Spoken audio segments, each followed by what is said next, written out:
నమస్తే. This is Sourya. Welcome to our channel. ఈ రోజు మనతో పాటు సీనియర్ జర్నలిస్ట్ దమ్ము బాలాజీ గారు ఉన్నారు. వారితో మాట్లాడదాం. నమస్తే సార్. నమస్తే. సార్, మోనాలిసా ఈ అమ్మాయి బాగా పాపులర్ అయిపోయింది. సో ఒక పూసలు అమ్ముకునే అమ్మాయి, మోడలింగ్, మూవీస్ ఇట్లాగా.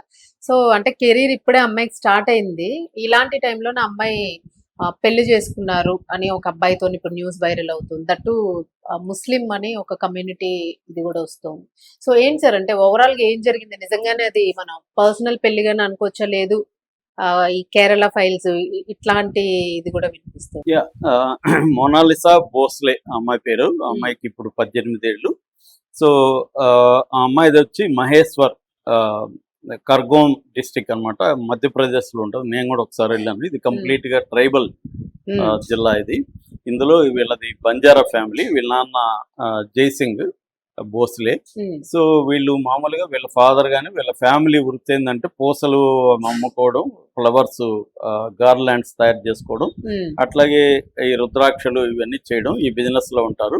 సో ఇది 2025 జనవరిలో మనకు మహాకుంభమేళ ఉత్తరప్రదేశ్ లో జరిగినప్పుడు ప్రయాగరాజ్లో వీళ్ళు వెళ్ళి అమ్ముతున్నారు. సో ఎవరికో ఒక బ్లాగర్ ట్రావెలర్ ఇతనికి ఈ అమ్మాయి కంటపడింది. కళ్ళు బాగున్నాయి, స్మైల్ బాగుంది, అంటే ఇట్లా ఒక ఈ స్థాయిలో ఉన్న అమ్మాయి ఎంత అందంగా ఉంది అని అతనికి అనిపించి తన స్టోరీ ఆన్ __ అని అతనిది ఒక ప్లాట్ఫామ్ ఉంది ఇన్స్టాలో. దాంట్లో ఈ అమ్మాయి ఫోటోని పెట్టాడు. అది బాగా వీడియోని పెట్టాడు. అమ్మాయికి కూడా, అమ్మాయి వాళ్ళ సిస్టర్ అంతకుముందు కూడా సెల్ఫీలు తీసుకోవడం, వీడియోలు పెట్టడం అనేది వాళ్ళకి కూడా అలవాటు ఉంది. కెమెరా అలవాటు వాళ్ళకి ఉంది, వాళ్ళిద్దరికి అమ్మాయిలకి. సో అందువల్ల వాళ్ళు కూడా బాగా సరదాగా ఎంజాయ్ చేస్తూనే ఇచ్చారు. దాంతో అది 1.5 వ్యూస్ వచ్చింది దానికి. దాంతో ఒక్కసారిగా వైరల్ అయిపోయింది. మెస్మరైజింగ్ ఐస్ అని, బీటీ అని ఇట్లాగా వైరల్ అయిపోయేసరికి అది ఆ అమ్మాయికి ఇబ్బందిగా మారింది. ఎందుకంటే ప్రతి ఒక్కడు వచ్చి సెల్ఫీలు దిగడం, వాళ్ళు వ్యాపారం చేసుకోకుండా మీద పడడం, తాకడం, ఇవన్నీ చేయడం మొదలు పెట్టేసరికి వాళ్ళ ఫాదర్ అమ్మాయిని ఇంటికి తీసుకెళ్ళిపోయాడు. అయినప్పటికి కూడా ఇంకా వైరల్ అవుతూనే ఉంది. అక్కడికి కూడా వాళ్ళ ఊరికి కూడా వెళ్ళిపోయి వీడియోలు తీయడం, అమ్మాయిని ఇంటర్వ్యూ చేయడం మొదలు పెట్టారు. దీంతో ఈ అమ్మాయికి సినిమా ఛాన్సులు కూడా వస్తాయని అనుకున్నారు. ఈ లోపల ముంబై బేస్డ్ ఒక దాని ఏమంటారు third rate film maker Sanoj Mishra, ఆయన సినిమాలు తీద్దామని ఈ అమ్మాయితో రెడీ అయ్యి వాళ్ళ ఊరికి వెళ్ళాడు. డైరీ ఆఫ్ మణిపూర్ అని. సో ఆయన ఒక సినిమా అనుకున్నాడు, దానికి ఈ అమ్మాయి అయితే సూట్ అవుతుందని చెప్పి సో వెళ్ళాడు. వాళ్ళ పేరెంట్స్ ని ఒప్పించారు. 21 లక్షలు రెమ్యునరేషన్ కూడా ఇచ్చారు. ఆ 21 లక్షలతో ఈ అమ్మాయి మా ఊర్లో గర్ల్స్ స్కూల్, అంటే నాలాగా ఆడపిల్లలు చదువుకోవాలి, నేను చదువుకోలేదు, సో ఆడపిల్లలు చదువుకోవాలని ఈ డబ్బుతో నేను గర్ల్స్ స్కూల్ పెడతానని కూడా అప్పట్లో అనౌన్స్ చేసింది. ఆ తర్వాత ఈ అమ్మాయికి మలయాళంలో కొంత ఛాన్సులు వచ్చాయి.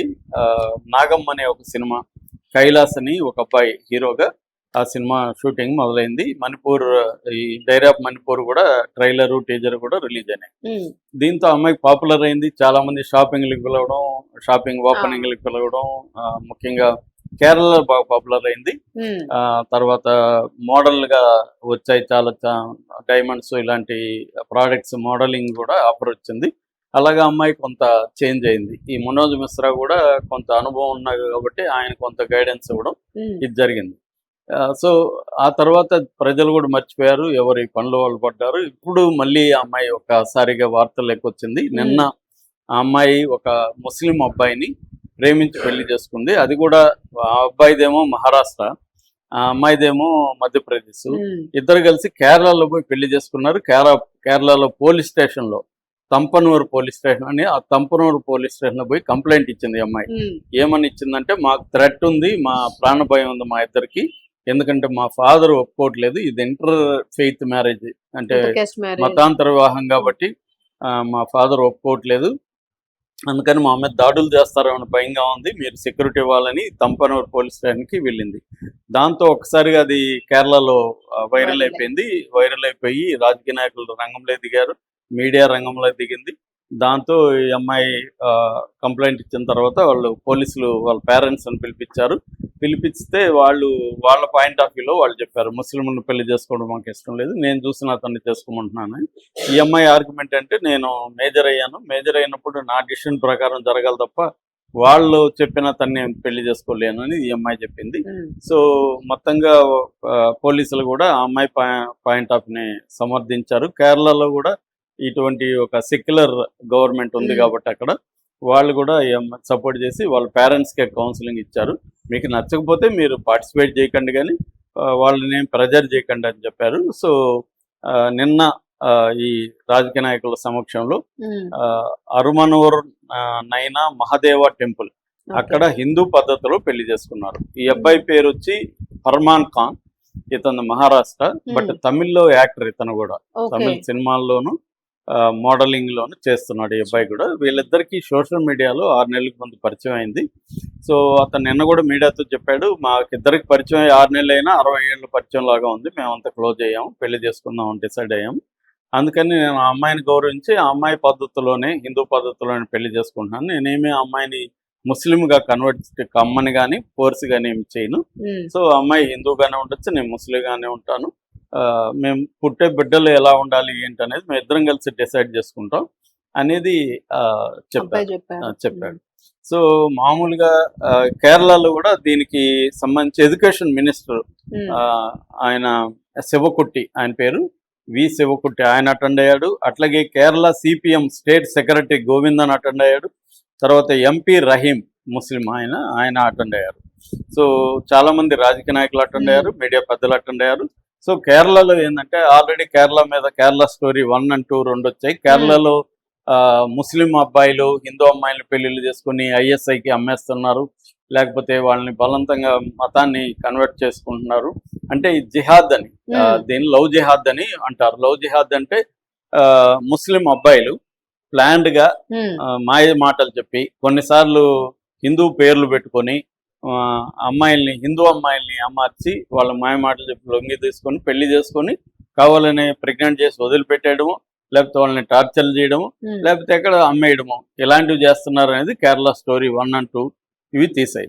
కేరళలో పరిస్థితి ఏంటంటే దేశం వ్యాప్తంగా చూసుకున్నప్పుడు కేరళ ప్రోగ్రెసివ్ స్టేట్ గా మనం చెప్పుకోవచ్చు. అందుకని బీజేపీ అక్కడ గట్టిగా నిలదొక్కోలేకపోతుంది. కేరళలో మనకి పాపులేషన్, ముస్లిం పాపులేషన్ ప్రపంచంలో చూసుకున్నప్పుడు ఇండియాలో 10% ముస్లిం పాపులేషన్ ఉంటుంది ప్రపంచవ్యాప్తంగా. అంటే 3rd largest population. Indonesia, Pakistan next ఇక్కడ ఉంది. ఇండియాలో ఇండియాలో తీసుకుంటే 14.58% పాపులేషన్ ముస్లిమ్స్ ఉంటారు. కానీ కేరళలో తీసుకుంటే కేరళ అనేది టాప్ 5 మోస్ట్ ముస్లిం పాపులేటెడ్ స్టేట్స్ లో కేరళ 5వది అనమాట. మనకి ఫస్ట్ వచ్చి లక్షద్వీప్, 96% ముస్లింలే ఉంటారు లక్షద్వీప్లో. నెక్స్ట్ జమ్మూ కాశ్మీర్లో 65% ముస్లింలు ఉంటారు. అస్సాంలో 34% ఉంటారు.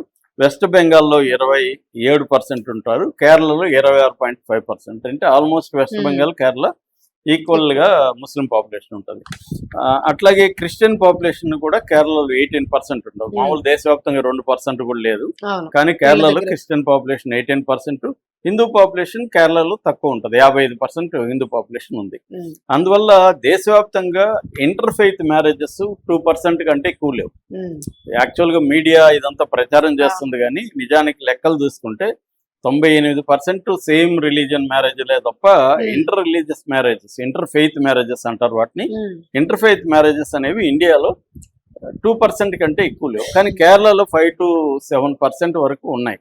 ఈ మధ్య ఒక సర్వే చేశారు, అంటే మీరు ఇంటర్ ఫెయిత్ మ్యారేజ్ని సపోర్ట్ చేస్తారా అన్న ప్రశ్న అడిగితే దేశవ్యాప్తంగా 61 మంది అపోజ్ చేశారు, కానీ కేరళలో ఓన్లీ 6% మాత్రమే అపోజ్ చేశారు. 94% కేరళలో ప్రజలు కూడా మేము ఇంటర్ ఫెయిత్ మ్యారేజెస్ ని ఎంకరేజ్ చేస్తామని చెప్పారు. అందువల్ల అక్కడ సెక్యులర్ మ్యాట్రిమోనీ అనేది కూడా వెరీ స్ట్రాంగ్ ఉంటుంది. ఒక సంస్థ ఉంది సెక్యులర్ మ్యాట్రిమోనీ. అక్కడ దేశవ్యాప్తంగా ఎవరు ఇంటర్ కాస్ట్ పెళ్లి చేసుకున్న వాళ్ళు వాళ్ళ రాష్ట్రాల్లో వాళ్ళ ప్రాంతాల్లో ఇబ్బందులు ఉంటే కేరళకి వెళ్ళిపోవచ్చు. సో అదొక హెవెన్ ఫర్ ద ఎలోప్డ్ జంటలు అనమాట, కపుల్స్. సో లేచిపోయే కపుల్స్ కి అది కేరళ ఒక స్వర్గం లాంటిది. అక్కడ షెల్టర్ ఇస్తారు, అక్కడ పెళ్లిళ్ళు చేస్తారు, అవసరమైతే వాళ్ళకి లైవ్లీహుడ్ కూడా చూపిస్తారు అనమాట. సో అటువంటి పాలసీ స్టేట్ కి ఉంది, పీపుల్ కి కూడా ఉంది. ఎందుకంటే అది కాంబినేషన్, అలా కంపోజిషన్ ఆఫ్ అలా ఉంది కాబట్టి ఆ కల్చర్ ఉంది. అందుకని వీళ్ళు కూడా ఏంటంటే ఆల్రెడీ వీళ్ళ సినిమా జరుగుతుంది, రెండోది ఇతనికి కూడా తమిళ సినిమాతో టచ్ ఉంది కాబట్టి కేరళ ఐడియా ఉంది. సో అందుకని కేరళ అయితే మనకి బెస్ట్ ప్లేస్, సెక్యూరిటీ ఉంటుంది. ప్లస్ ఇక్కడ సినిమాలు మిగతా ఛాన్సులు కూడా మనకి సౌత్ ఇండియాలోనే ఎక్కువ వస్తాయి. ఎందుకంటే ఆ అమ్మాయి కొద్దిగా డస్కీ కలర్ ఉండడం ఇవన్నీ ఉండడం వల్ల సౌత్ ఇండియానే బెటర్ అనేది Set ఆ అమ్మాయి కూడా అయిపోతుంది. అనుకుంది. అబ్బాయి కూడా ఆల్రెడీ తమిళ్లో ఉన్నాడు కాబట్టి. ఇక రెండో యాంగిల్ ఏంటంటే ఇది ముస్లిం అమ్మాయి ఇలా చేశారు, ఇది ఇద్దరు కలిసే చేసింది కాబట్టి ఇలాగే చాలా పెళ్లిళ్ళు. నిన్ననే మా ఫ్రెండ్ ఆయన చెప్తున్నా, నాకు తెలిసి 100 మంది ఉన్నారు మా సర్కిల్ అని. కాబట్టి అది అందరూ చెప్పినట్టుగా ఏమో అందరూ అలాగే మోసం చేసేవాళ్ళు ఉంటారు. మోసం చేసేవాళ్ళు అన్ని రకాల మతాల్లోనూ ఉంటారు. చేసేవాళ్ళు ఎలాగో చేస్తారు. అది అమ్మాయిలు చేస్తున్నారు ఈ మధ్య, అబ్బాయిలు కూడా చేస్తున్నారు. సో అది పక్కన పెడితే అసలు కెరీర్ ఇప్పుడిప్పుడే ఈ అమ్మాయి కెరీర్ ఇంకా ఫుల్ గా సెటిల్ కాలేదు. అప్పుడే ప్రేమ పెళ్లి అవసరమా, 18 ఏళ్ళు కూడా కాలేదు. కనీసం ఒక 5-6 ఏళ్ళు అమ్మాయి సెటిల్ అయినాక పెళ్లి చేసుకుంటే బాగుంటది కదా అనేవాళ్ళు కొంతమంది ఉన్నారు. అయితే ఇక్కడ ప్రాబ్లం ఏంటంటే ఇలాగా ఒక కింది స్థాయి నుంచి వచ్చిన అమ్మాయికి, మామూలుగానే అమ్మాయిలు పై స్థాయి నుంచి అమ్మాయిలకే సినిమా రంగం అనేది చాలా వల్నరబుల్ గా ఉంటది. ప్రతి ఒక్కటి ఎక్స్ప్లాయిట్ చేయాలనుకుంటాడు. అలాంటిది ఈ అమ్మాయికి సపోర్ట్ సిస్టమ్స్ ఏమీ లేవు. వాళ్ళ పేరెంట్స్ ఈ అమ్మాయికి తెలియదు, వాళ్ళకి అసలు ఈ ప్రపంచం తెలియదు, దీన్ని డీల్ చేసే మెకానిజం తెలియదు, వాళ్ళు సపోర్ట్ చేయలేరు. ఈ అమ్మాయికి ఖచ్చితంగా ఎవరో ఒక సపోర్ట్ సిస్టమ్ కావాలి, లేకపోతే ప్రతి ఒక్కడు ఎక్స్ప్లాయిట్ చేయడానికి ట్రై చేస్తాడు. మేబీ ఆ కారణం వల్ల కూడా ఈ అమ్మాయి పెళ్లి చేసుకుని ఉండొచ్చు. ఎందుకంటే భర్త అయితే సపోర్ట్ చేస్తాడు, రెండోది ఇతనికి కూడా సినిమా ఇండస్ట్రీ తెలుసు, ఫీల్డ్ తెలుసు, ఇతను మనకి గైడ్ చేస్తాడు. ఆల్రెడీ ఇతను 6 నెలల నుంచి గైడ్ చేస్తున్నాడు అంట. సో గైడ్ చేస్తాడు. రెండోది ఒక భర్త ఉన్నాడంటే తక్కువగా ట్రై చేసేవాళ్ళు కొంత భయం ఉంటది. భర్త ఉన్నాడరా ఈ అమ్మాయి భర్తకి చెప్తే మళ్ళీ అట్లీస్ట్ ఫోర్స్ చేసేవాళ్ళు తక్కువ ఉంటారు. మామూలుగా ట్రై చేసేవాళ్ళు ఎలాగో చేస్తారు, బలవంతంగా ఫోర్స్ చేసేవాళ్ళు తగ్గిపోతారు. రెండోది కెరియర్ గైడెన్స్ కూడా ఇతనైతే బెటర్ గా ఇస్తాడు మనకి అనేది అమ్మాయి అనుకునే అవకాశం కనిపిస్తుంది. ఎందుకంటే అమ్మాయి నేను వీడియోలు చాలా చూసాను, మరి తెలివి తక్కువ అమ్మాయి కాదు, నాలెడ్జ్ అంతా ఉంది అమ్మాయికి. ఈ లోపల నేర్చుకొని కూడా ఉంటది. ఇప్పుడు 1 year దాటిపోయింది కాబట్టి ఆ అమ్మాయి కూడా కెరీర్ ముందుకెళ్లడం కోసమే పెళ్లి ఇంపార్టెంట్ అని. అంటే ఎందుకంటే కెరీర్ పర్సనల్ ఈ బ్యాలెన్స్ చేయడమే ఇవాళ అమ్మాయిలకి ఛాలెంజింగ్. ఎప్పుడైనా కూడా ఈ ఛాలెంజ్ లో అమ్మాయి ఇది ఎన్నుకోవడం అనేది ఆ అమ్మాయికి కరెక్ట్ అనిపించినట్టుగా మనకి అర్థమవుతుంది. Thank you.